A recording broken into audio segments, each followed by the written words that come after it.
વિપક્ષની મોટી ચાલ, ભાજપનું ગણિત બગાડ્યું, ડેપ્યુટી સ્પીકર પદ માટે જુઓ કોની ભલામણ કરી। અગાઉ લોકસભા અધ્યક્ષ પદ માટે સત્તાધારી પક્ષ અને એનડીએ અને વિપક્ષ વચ્ચે ભારે રસાકસી થઈ હતી, જ્યારે હવે વિપક્ષે ડેપ્યુટી સ્પીકર પદ માટે પોતાનો દાવો કરવાનું શરૂ કરી દીધું છે। આ અંગે સંરક્ષણ મંત્રી રાજનાથસિંહ અને મમતા બેનર્જી વચ્ચે ફોન પર વાતચીત પણ થઈ હતી। સૂત્રોનું માનીએ તો મમતા બેનર્જીએ સાંસદ અવધેશ પ્રસાદને ડેપ્યુટી સ્પીકર બનાવવાનો પ્રસ્તાવ મૂક્યો છે।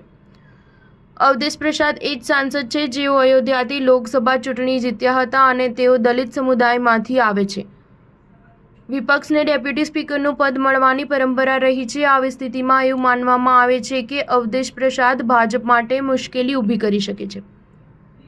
અવધેશ પ્રસાદ સપાની ટિકિટ પર અયોધ્યાથી સાંસદ બન્યા હતા। મમતા બેનર્જીએ બિન કોંગ્રેસી વિપક્ષના ઉમેદવારનું નામ આગળ કર્યું છે। સામાન્ય રીતે શાસક પક્ષ લોકસભા અધ્યક્ષનું પદ ધરાવે છે, જ્યારે વિપક્ષને ડેપ્યુટી સ્પીકરનું પદ આપવામાં આવે છે।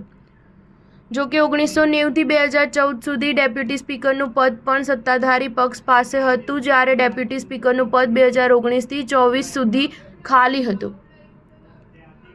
ડેપ્યુટી સ્પીકર પાસે સ્પીકરની સમાન કાયદાકીય સત્તાઓ હોય છે। આ સિવાય ડેપ્યુટી ચેરમેન મૃત્યુ, માંદગી કે અન્ય કોઈ કારણસર અધ્યક્ષની ગેરહાજરીમાં વહીવટી સત્તાઓ પણ સંભાળે છે।